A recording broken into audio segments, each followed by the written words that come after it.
نفعنا الله تعالى بعلومه آمين. قال: باب قول الله تعالى: ونزع الموازين القسط ليوم القيامة وأن أعمال بني آدم وقولهم يوزن. وقال مجاهد: القسطاس والعدل بالرومية.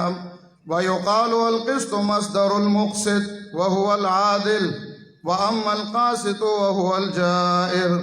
وبه قال حدثنا أحمد بن أشكاب قال حدثنا محمد بن فضيل عن عمارة بن القعقاع عن أبي زرعة عن أبي هريرة رضي الله تعالى عنه قال: قال النبي صلى الله عليه وسلم: كلمتان حبيبتان إلى الرحمن خفيفتان على اللسان ثقيلتان في الميزان، سبحان الله وبحمده سبحان اللہ العظیم۔ سب سے پہلے یہ درخواست کروں کہ بخاری شریف کا اپنا ایک انداز ہے، یہ ایک زبان میں مسلسل رہے تو یہ بہتر ہوگا۔ تو میں بخاری کو یہ جو حدیث ہے اور اس کی تشریحات ہے، حضرات علماء کرام تشریف فرما ہیں، یہ میں اردو میں عرض کروں گا، اور انشاءاللہ حدیث کے اختتام پر یہاں جو مجلس کے دلہا ہیں، جو ہماری بچیاں ہیں اور جنہوں نے اول سے اخیر تک بخاری شریف کو پڑھا اور آج جن کی وجہ سے یہ محفل سجی گئی ہے، انشاءاللہ ان کو پشتوں میں کچھ گزارشات عرض کروں گا۔ یہ بخاری شریف کی آخری حدیث ہے اور یہ آخری باب ہے۔ ہمارے اساتذہ یا جب ہم آخری حدیث پڑھاتے ہیں تو اساتذہ کی یہ تعبیر ہے کہ اس حدیث میں 7 مباحث ہے، یہ 7 عنوانات پر معنون ہیں۔ پہلی بات، بخاری شریف میں تعداد احادیث، اور یہ اس کی آخری حدیث ہے۔ دوسری بات کہ امام بخاری رحمۃ اللہ علیہ نے وزن الاعمال کا باب بالکل آخر میں ذکر کیا ہے، اور یہ باب ہیں، کتاب ہے، کتاب الرد علی الجہمیہ یا کتاب التوحید ہے۔ تو وزن اعمال کے ساتھ کتاب التوحید یا کتاب الرد علی الجہمیہ کا وجہ مناسبت کیا ہے؟ تیسری بات، یہاں موازین کا لفظ ہے وَنَزَعُ الْمَوَازِينَ الْقِسْطَ، موازین یہ جمع ہے اور اس کا معنی ہے ترازو کا۔ تو اس کی تحقیق ہے کہ اعمال کیسے تولے جائیں گے، کس چیز سے تولے جاتے ہیں، طریقہ کار کیا ہے۔ چوتھی بات، امام بخاری رحمۃ اللہ علیہ نے یہاں عنوان آیت کریمہ سے شروع کیا ہے تو آیت کریمہ کو باب میں لگایا ہے، باب قول اللہ تبارک و تعالی ونزع الموازین القسط۔ اور پانچویں بات، جب حدیث کی تحقیق کرتے ہیں تو امام بخاری فرماتے ہیں کہ قال مجاہد: القسطاس العدل بالرومیہ، کہ یہ رومی زبان میں انصاف کو کہا جاتا ہے۔ تو کیا غیر عربی الفاظ قرآن کریم میں موجود ہیں؟ جبکہ قرآن کریم میں اللہ کا اعلان ہے اِنَّا أَنزَلْنَاهُ بِلِسَانٍ عَرَبِيٍّ مُبِينٍ، عربی اور واضح زبان پر ہم نے قرآن کو نازل کیا ہے۔ اور پانچویں بات، یہاں پر امام بخاری نے اس حدیث کو بالکل آخر میں لایا ہے، کلمتان یہ روایت امام بخاری نے آخر میں لائے اور بخاری کا اس پر اختتام کیا ہے۔ اس کی وجہ کیا ہے؟ اور ساتویں بات، امام بخاری رحمت اللہ علیہ نے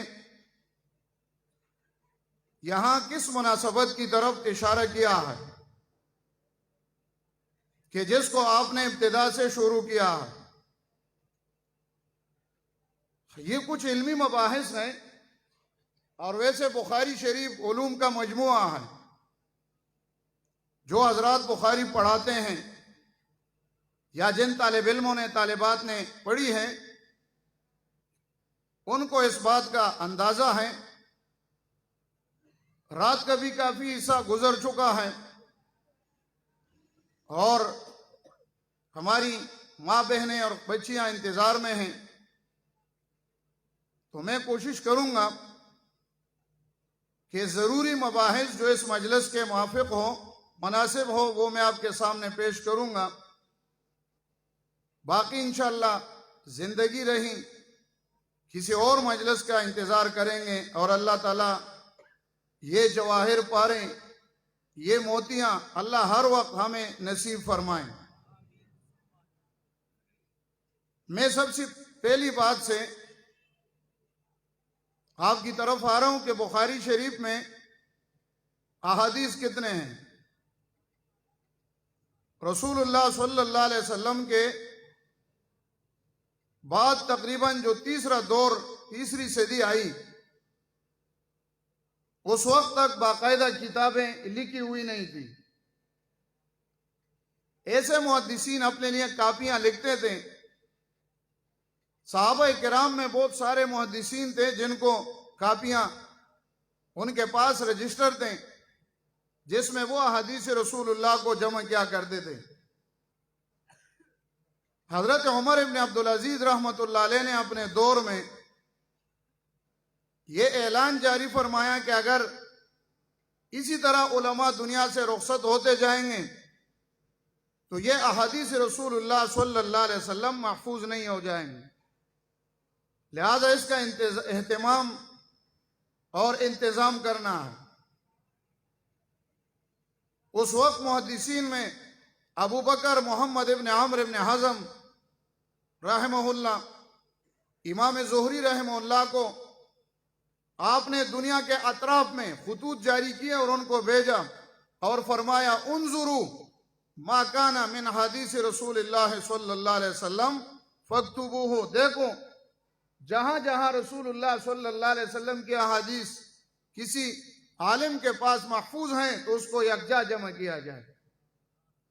کچھ کتابیں ان ادوار میں وجود میں آ گئیں، جن میں مشہور کتاب موطا امام مالک کی۔ موطا امام مالک میں 1742 روایات ہیں، 1742،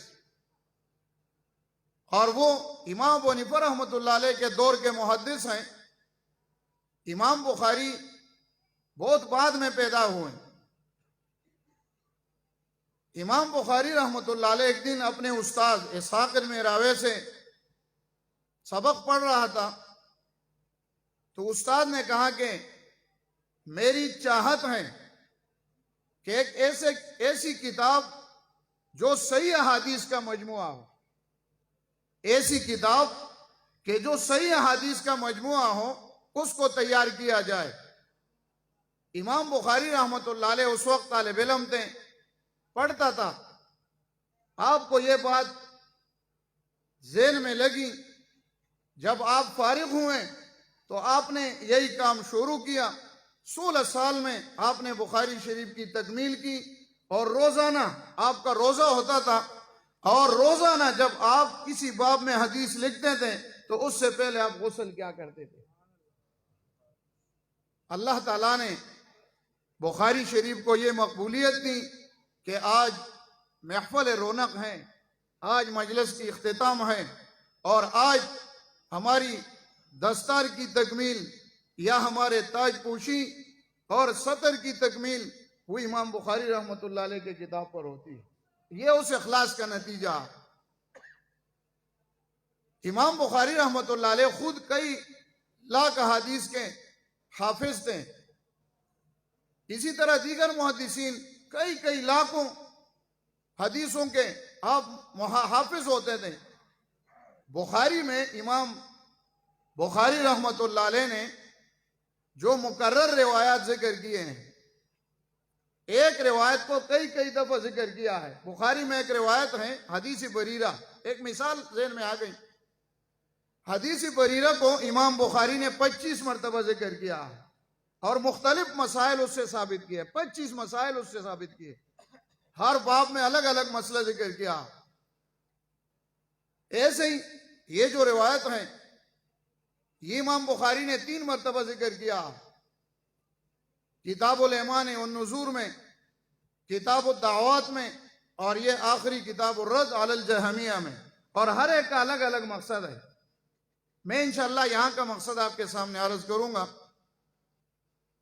امام بخاری رحمۃ اللہ علیہ نے سب سے پہلی کتاب بخاری شریف میں سب سے پہلی کتاب وہ کتاب الوحی ہے. باب کیف کان بدء الوحی الی رسول اللہ صلی اللہ علیہ وسلم. وحی کیسے شروع ہو گئی؟ آپ دیکھیں، ہمارے جو فقہ کی کتابیں ہیں، دیگر فنون کی کتابیں ہیں، وہ سب سے پہلے اپنے اس فن کی طرف اشارہ کرتے ہیں اور اس موضوع پہ جاتے ہیں. ہم فقہ نور الازا، قدوری، ہدایت دیکھتے ہیں تو سب سے پہلے کون سی کتاب ہے؟ کتاب الطہارت، پھر کتاب الصلاۃ ہے، پھر آگے ابواب چلتے ہیں. امام بخاری رحمۃ اللہ علیہ کا طریقہ کار تمام مصنفین سے الگ ہے.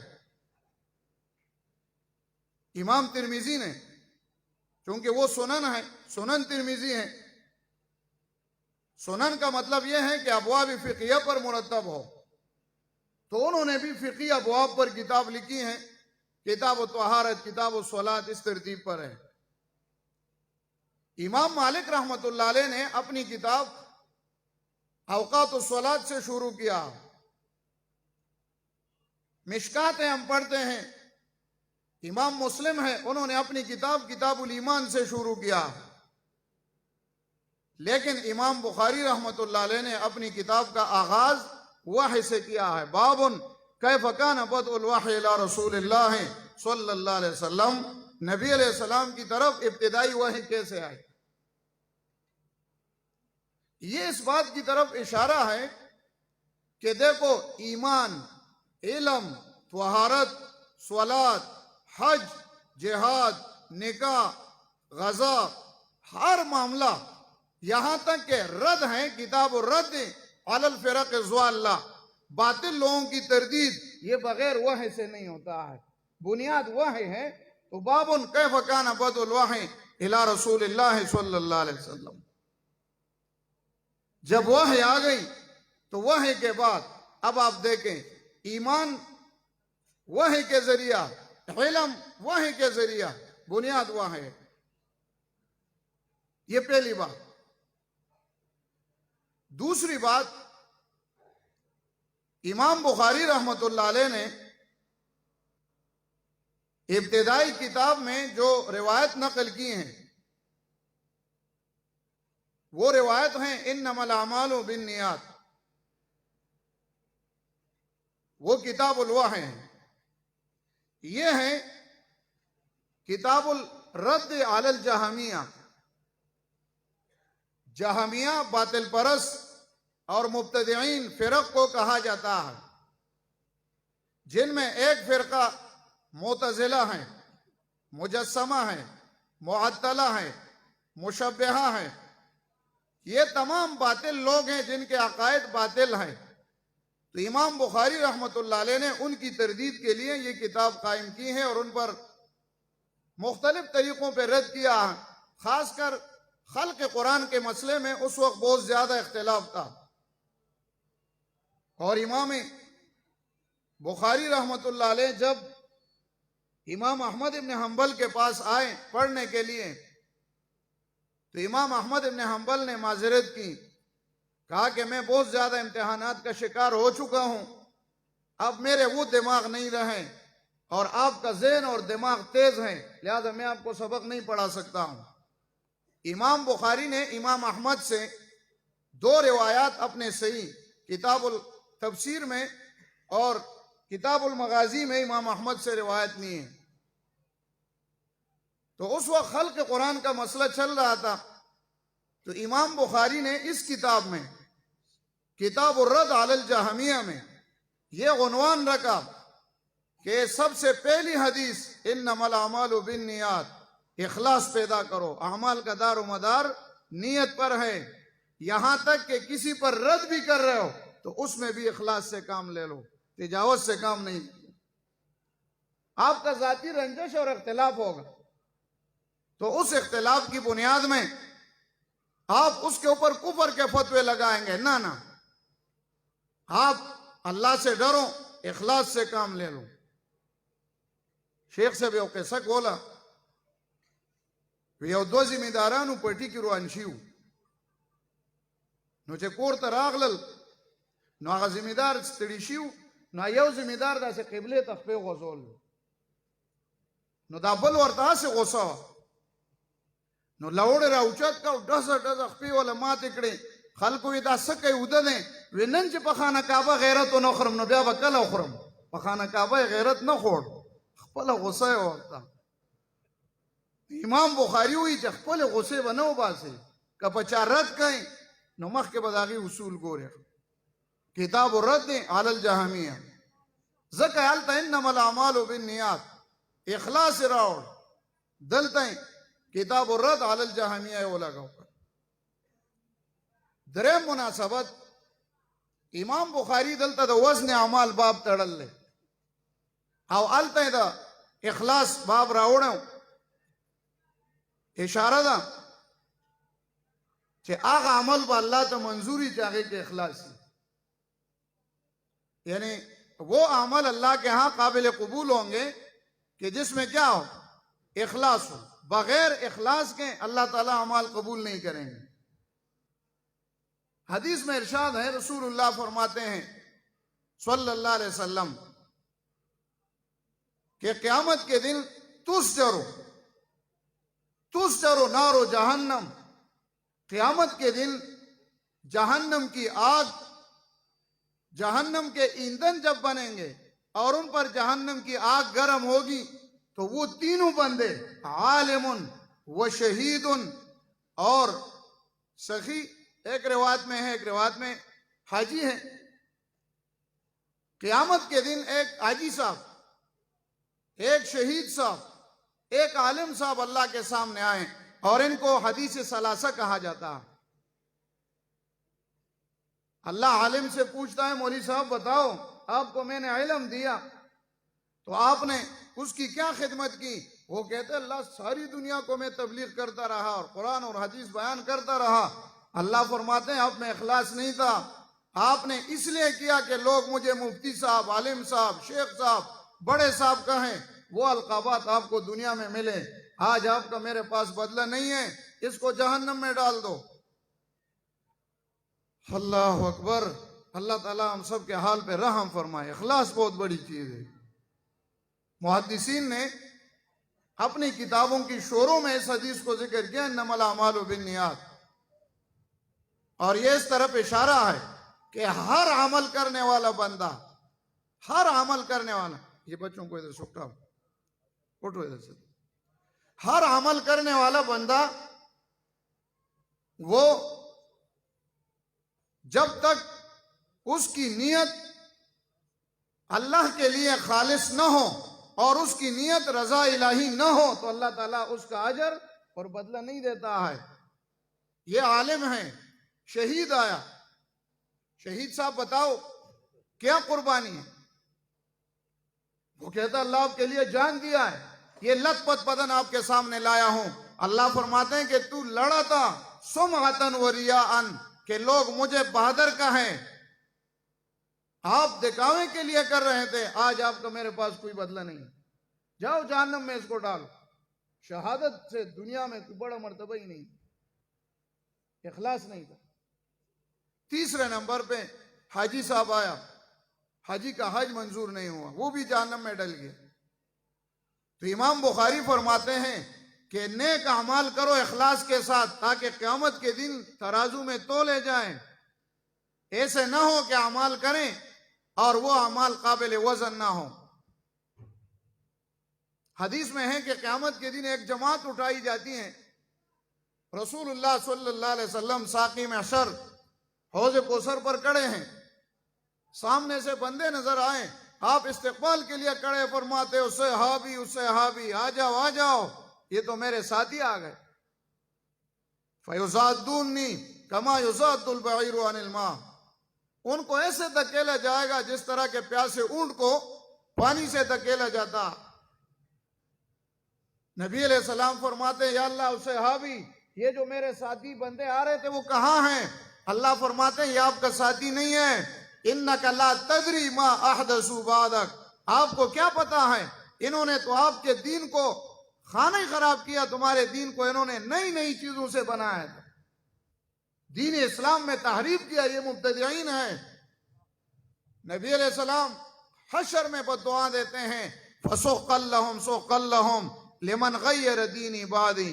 اللہ ان لوگوں کو تباہ کریں جنہوں نے میرے بعد میرے دین کو ضائع کر دیا ہے اور دین کو ایک غلط شکل میں پیش کیا ہے.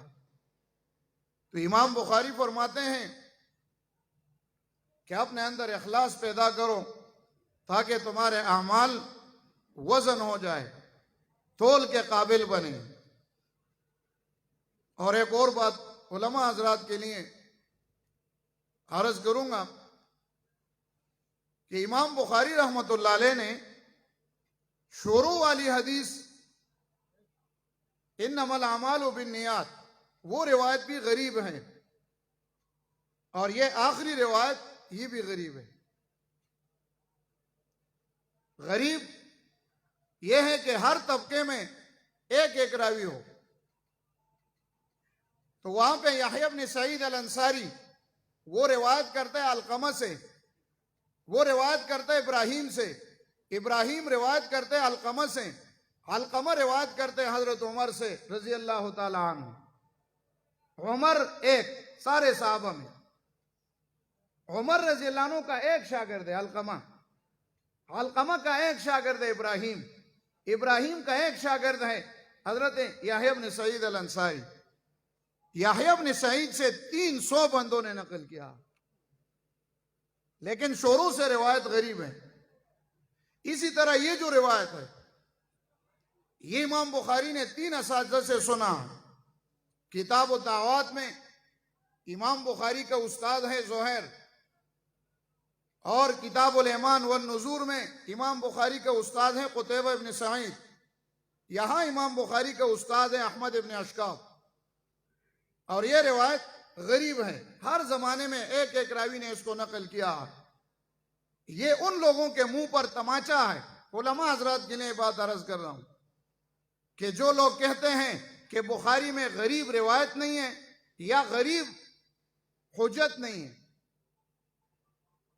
آپ دیکھ لیں گے یہ مختلف کلک منکرین حدیث جو بیان کرتے ہیں کہ دیکھو غریب حدیث کون مانتا ہے، یہ بکواس ہے. امام بخاری کی پہلی حدیث بھی غریب ہے اور آخری حدیث بھی غریب ہے. اور اصول الحدیث میں علامہ ابن حجر رحمۃ اللہ علیہ نے شرح نخبہ میں لکھا ہے کہ وَلَيْسَ شَرْطًا لِلصَّحِيحِ. امام بخاری نے بخاری میں ہر زمانے میں 2 راوی کا ہونا جس کو عزیز کہا جاتا ہے یہ بخاری کا شرط نہیں ہے. تو روایت غریب بھی قابل استدلال ہے. اور ایک بات یہ عرض کروں کہ سب سے پہلی روایت حضرت عمر رضی اللہ تعالیٰ عنہ سے روایت کی ہے جو امیر المومنین ہے اور صحابہ میں بہت بڑے عالم ہیں. اور آخری روایت ابو ہریرہ سے روایت کیا ہے رضی اللہ تعالیٰ عنہ. ابو ہریرہ رضی اللہ تعالیٰ عنہ 7 ہجری میں مسلمان ہوئے تھے، آخری زمانے میں آئے، چھوٹا صحابی ہے. تو شروع والی روایت بڑے عالم سے، صحابہ کے بڑے عالم سے، اور آخری روایت صحابہ کے چھوٹے عالم سے رضی اللہ تعالی عنہم. سارے صحابہ جنتی ہیں. بات سمجھ آ رہی ہے؟ اور ایک اور مناسبت عرض کرتا ہوں. امام بخاری نے سب سے پہلی روایت جب سند نقل کرتے ہیں تو کہتے ہیں حدثنا الحمیدی. امام بخاری کا استاد حمیدی ہیں. جب امام بخاری نے مکے میں بخاری حدیث شریف پڑھنا شروع کیا تو پہلا استاد حمیدی تھا، اور امام بخاری نے سب سے آخری روایت احمد ابن اشکاب سے نقل کیا، تو سب سے پہلی روایت حمیدی کا ذکر کیا ہے اور سب سے آخری روایت احمد ابن اشکاب کا ذکر کیا ہے. اور شاید یہی وجہ ہے کہ وہاں بھی حمد ہیں یہاں بھی احمد ہیں، تو امام بخاری نے اختتام میں بھی سبحان اللہ و بحمدہ سبحان اللہ العظیم کو رکھا. بات سمجھ آ رہی ہے؟ اور بھی بہت ساری باتیں ہیں، میں اختصار کرتا ہوں. اب آتے ہیں باب کی طرف. باب قول اللہ تعالی وَنَزَعُ الْمَوَازِينَ الْقِسْطَ لِيَوْمِ الْقِيَامَةِ. اللہ فرماتے ہیں کہ ہم قیامت کے دن انصاف کا ترازو رکھیں گے. دیکھو امام بخاری نے آیات سے استدلال کیا، کیونکہ یہ ایک عقیدہ ہے اور عقائد وہ ظنیات سے ثابت نہیں ہوتی ہے. عقائد کے لیے قطعیات درکار ہے، اس لیے امام بخاری کی عادت ہے کہ اکثر آیاتوں سے استدلال کرتا ہے. یہاں بھی حسب عادت آیات کو ذکر کیا. یہ رد ہے معتزلہ پر. معتزلہ یہ ایک جماعت تھی کہ جن کے عقائد اہل سنت والجماعت کے مخالف تھے، تو امام بخاری آخر میں ان پر رد کر رہا کہ دیکھو قیامت کے دن اعمال تولے جائیں گے، وزن اعمال ہیں. اگر اعمال تول کے قابل نہیں ہیں تو وہ اعمال آپ پر رد کیے جائیں گے اور ان اعمال کے ہوتے ہوئے آپ جہنم چلے جائیں گے. معتزلہ نے وزن اعمال کا انکار کیا تھا کہ اعمال نہیں تولے جا سکتے ہیں، اس لیے کہ اعمال اعراض ہیں اور اعراض کے لیے تو وجود نہیں ہوتا. یہ جو میں باتیں کرتا ہوں تو یہ باتیں خارج میں آپ کو نظر تو نہیں آتی ہے، صرف آپ سنتے ہیں. تو ہم نے نماز پڑھی، ہم روزہ رکھیں تو ظاہری اس کی کوئی شکل تو نہیں ہے، تو قیامت کے دن یہ کیسے تولے جائیں گے؟ معتزلہ سے جب پوچھا جائے کہ اس آیت کا کیا معنی ہے کہ نَزَعُ الْمَوَازِينَ الْقِسْطَ لِيَوْمِ الْقِيَامَةِ، ہم انصاف کا ترازو رکھیں گے، تو معتزلہ کہتے ہیں کہ اس کا معنی صرف انصاف کا ہے کہ قیامت کے دن کسی پر ظلم نہیں ہوگا، انصاف سے کام لیا جائے، ترازو نہیں ہے. تو امام بخاری رد کرتے ہیں، فرماتے ہیں وَنَزَعُ الْمَوَازِينَ الْقِسْطَ لِيَوْمِ الْقِيَامَةِ، اور ہم انصاف کا ترازو رکھیں گے قیامت کے دن. وَأَنَّ أَعْمَالَ بَنِي آدَمَ وَقَوْلَهُمْ يُوزَنُ، اور بنی آدم کے اعمال اور اقوال دونوں کو ذکر کیا. اعمال اور اقوال اس لیے کہ اعمال کی اور اقوال دونوں کی بظاہر شکل نہیں ہوتی ہے، تو دونوں کو یوزن ترازو میں اس کو تولا جائے گا. اب یہ ہے کہ اعمال کیسے تولے جائیں گے. مختصر سی بات کرتا ہوں. علماء فرماتے ہیں کہ قیامت کے دن اعمال تولے جائیں گے تو یہ اعمال انسان تولا جائے گا. انسانوں کو ترازو کے پلڑے میں رکھا جاتا ہے. قرآن کریم کے ایک آیت ہے فَلَا نُقِيمُ لَهُمْ يَوْمَ الْقِيَامَةِ وَزْنًا، حدیث میں اس کی تشریح ہے کہ ایک موٹا آدمی کو لایا جائے گا، ترازو میں جب رکھا جائے گا تو ایک مچھر کے پر کے برابر اس کا وزن نہیں ہوگا. تو اس سے معلوم ہوتا ہے کہ انسانوں کو تولا جاتا ہے. یہ ایک قول ہے. اور ایک حدیث بھی ہے، نبی علیہ الصلوۃ والسلام حضرت عمر فرماتے ہیں رضی اللہ تعالیٰ عنہ کہ یہ جو عبداللہ ابن مسعود ہیں یہ قد میں چھوٹا ہے، لیکن اس کا ایک پاؤں اگر ترازو میں رکھ دیا تو یہ تمام دوسرے پلڑے پر یہ بہت بھاری ہو جائے. دوسرا قول یہ ہے کہ یہ ترازو اعمال صحائف الاعمال عمل نامے تولے جائیں گے. انسان کے اعمال جس کتاب میں لکھے جاتے ہیں اس کو عمل نامہ کہا جاتا ہے، وہی عمل نامہ تولا جاتا ہے، اور اس کی دلیل ہے حدیث البطاقہ۔ حدیث میں ہے کہ اللہ تعالیٰ ایک انسان کے اوپر ایسے چادر ڈال دے گا اور اس کے بہت سارے گناہوں کا اس کے سامنے تذکرہ ہوگا، یہ گناہ یہ گناہ یہ گناہ یاد ہے، یہ انسان کہے گا میں تو ہلاک ہو گیا۔ اتنے میں جو گناہ ہے وہ ڈھیر بڑے بڑے پہاڑوں کی طرح نظر آئیں گے۔ اتنے میں ایک پرچہ آ رہا ہے، اس پرچے میں لکھا ہوا ہے لا الہ الا اللہ محمد الرسول اللہ۔ جب اس پرچے کو ترازو کے پلڑے میں رکھا جاتا ہے تو فطاشت السجلات، وہ ایک پرچہ ان سارے پہاڑوں کو نیچے کر دے گا اور وہ غالب ہو جائے گا۔ تو اس سے معلوم ہوا کہ صحائف الاعمال، عمل نامے تولے جائیں گے۔ امام بخاری نے یہاں یہ بات بھی چھیڑا ہے کہ اس کو، یہ حدیث امام ترمذی نے اور حاکم نے نقل کیا، حدیث البطاقہ۔ موازین جمع ہیں، بہت سارے اعمال ایک ترازو پر تولے جاتے ہیں، تو اس نسبت سے یہاں جمع لایا۔ آگے امام بخاری ایک اور بات چھیڑتا ہے، قال مجاہد القسطاس العدل بالرومیہ۔ قسطاس کا معنی عدل کا۔ اب دیکھو رومی زبان یہ غیر عربی ہے اور قرآن کریم عربی زبان میں نازل ہے۔ علماء فرماتے ہیں کہ بعض غیر عربی الفاظ قرآن کریم میں موجود ہیں لیکن وہ بہت کم ہیں۔ تو اِنَّا أَنزَلْنَاهُ بِلِسَانٍ عربی مبین جو قرآن میں ہے وہ باعتبار الاغلب ہے کہ غالب تو عربی ہیں، البتہ ایک کا لفظ غیر عربی کا بھی ملتا ہے، جیسے مشکات۔ مشکات کا معنی طاق کا ہے، یہ عربی لفظ نہیں ہے۔ اسی طرح یہ قس کا لفظ ہوگا جا، اور ایسے الفاظ اگر آ جائیں تو یہ بہت کم الفاظ ہیں۔ دوسرا جواب یہ ہے کہ یہ غیر عربی نہیں ہے، یہ پہلے غیر عربی میں استعمال تھا لیکن پھر عربی کی طرف منتقل ہو چکا ہے۔ اس کو ویسے توافق اللغتین کہا جاتا ہے، ایک لفظ کئی معنوں میں ہر زبان میں مستعمل ہوتا ہے۔ مثال کے طور پہ آپ اوپر چھت پہ جاتے ہیں نا، تو اس کے لیے ہم پشتوں میں کیا استعمال کرتے ہیں؟ برزو۔ کیا بولتے ہیں؟ برزو۔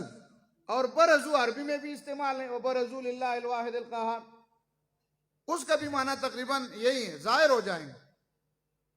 تو یہ توافق اللغتین ہے۔ امام بخاری یہاں علمی بحث کرتا ہے، ایک صرفی نحوی بحث کبھی چڑھتا ہے، فرماتے ہیں یہ جو قسطاس ہے نا، وَيُقَالُ الْقِسْط مصدر المقسط۔ امام بخاری نے القسطاس کو مصدر المقسط کہا۔ یہاں دو لغت ہیں، ایک مجرد ہے اور ایک مزید ہے، اور دونوں میں موافقت نہیں ہے۔ قسطاس اقسط یقسط اقساطا، یہ مزید ہے باب فعل۔ قسط یقسط قسطا، یہ مجرد ہیں۔ اب یہاں پر قسط یقسط کا معنی انصاف کا نہیں آ رہا تھا، اس لیے امام بخاری اس مجرد کو مزید کی طرف منتقل کرتا ہے، تو کہتا ہے یقال القسط مصدر المقسط۔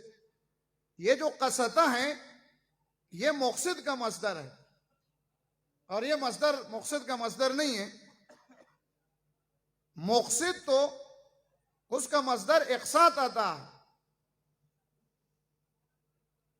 تو یہاں امام بخاری رحمۃ اللہ علیہ کا مطلب یہ ہے کہ کبھی ایک لفظ کی ضرورت ہوتی ہے، وہ لفظ اپنے مادے اور صیغے میں مجرد میں نہیں ملتا ہے، تو ہم اس کو مزید سے منتقل کر کے لاتے ہیں اور اس کا معنی مزید کا خالی کرتے ہیں۔